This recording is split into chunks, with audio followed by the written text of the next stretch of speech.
A chronicle of Week 11 in the League of Thrones. The banners rose early across the realm.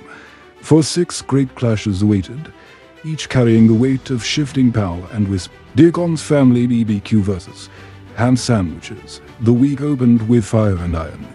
Deacon's family BBQ unleashed a rage unmatched across the realm. Scorching ham sandwiches 195.80 to 154.10. Smoke curled over the field as Deacon marched on, steady and relentless, reminding all that tradition still as Steve. House of Drogo versus Nero Unchained. Then the ground shook. House Drogo, known for its fury and constant quarrels with the council, overwhelmed Nero Unchained 160.90 to 119.45. Rumors spread that Drogo's house had awoken from its slumber, hungry and unafraid. House Stark Stompers versus Jimmy Lannister. Jimmy Lannister fought with pride, but pride does not win wars. House Stark Stompers stomped true to their name, claiming a firm 135.70 to 110.05 victory. Quiet, methodical, merciless. Tocolian of House Pink versus Ramsay's Dogs. Next came a quieter but decisive stroke. Tocolian of House Pink, often mocked for stretching the rules like half-rotted parchment, delivered a clean victory over Ramsay's Dogs 133.10 to 115.15. For once, no bending of oaths was needed. Steel alone on the win. Boner of the North versus Phoenix Rising. In a duel decided by a whisper, Boner of the North edged Phoenix Rising 138.80 to 134.35. Such victories forge legends and break spirits. Mother of Dragons versus Darth Snow. The clash of the top seeds. The realm held its breath for this one. Darth Snow entered the week as the number 1 seed. Mother of Dragons as number 2. When the smoke cleared, only one remained standing. Mother of Dragons triumphed 198.15 to 164.65, seizing control of the top of the standings and sending Snow's camp into a rare sense. A shift in the balance of power felt across every house. As the sun set on week, the realm braced for the trade deadline, and 1 hour before the bell, the world shifted. House Drogo and Mother of Dragons struck a deal swift, sharp, and quiet.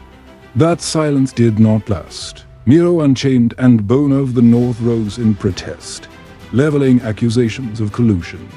Whispers filled the great halls, talk of back alley promises and secret pacts. Deacon declared the trade fair, a deal that fills a need for both houses, and with that judgment laid, the fire died down, but not completely. For even in the calm, one truth endures in the League of Thrones. Disputes fade, grudges do not. Mother of Dragons now stands alone at the summit. Her decisive victory over Darth Snow did more than flip the seeds. It signaled that her house commands both strength and consistency. Her forces strike hard, week after week, and the realm has begun to speak of her as the true power to beat as the season turns toward its final stretch. Boner of the North climbs into the second seat through grit and narrow survival. This week's victory was no overwhelming conquest, it was a knife-edge win and by inches. Yet in the standings, it counts the same as any rout. His house now stands directly behind Mother of Dragons. Close enough to challenge, but still needing sharper steel to seize the throne outright. Darth Snow descends from the top pedestal after a hard-fought but costly defeat. Once the unquestioned number 1 seed, he now finds himself looking upward at two rivals, Mother of Dragons, who struck him down, and Boner of the North, who slipped past him in the reshuffling. Still, Snow's house remains dangerous. His roster is deep, his command steady, and no one doubts he has the strength to reclaim lost ground if he chooses to march. Deacon's family BBQ rises with purpose. This week's commanding victory was not merely a win, it was a statement.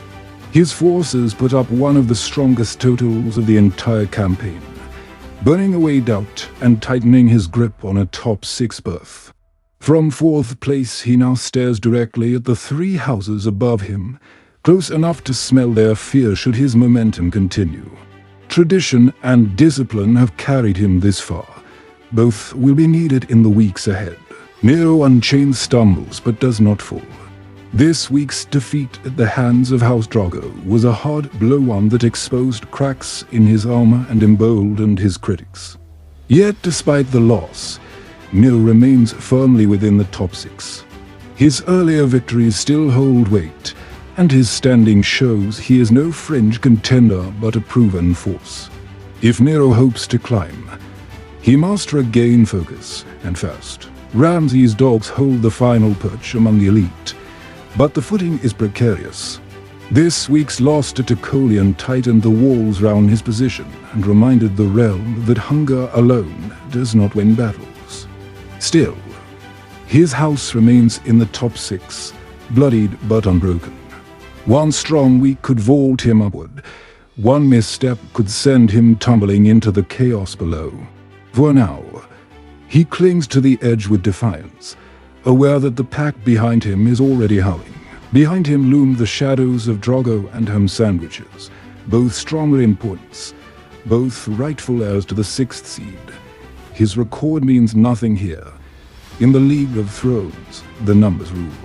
And Ramsey feels the ground beneath him tremble as the two houses close in. Phoenix Rising and Jimmy Lannister knelt before the throne, heads bowed as the final judgment echoed through the hall. Their banners lay folded at their sides, symbols of campaigns that had fallen short. No play could alter the math, both were stripped from playoff contention. As the victors looked on, the two houses accepted their fate in silence, knowing their season had come to its end. Night settled over the valley of Bannerfall, cold and unhurried. The smoke of battle still clung to the air, and a few small fires crackled in the darkness, last remnants of the week's clashes. Empty standards fluttered in the fading light, and the once roaring field fell silent. As the stars claimed the sky, the realm braced for what the next week would bring, knowing this calm was only the breath between storms.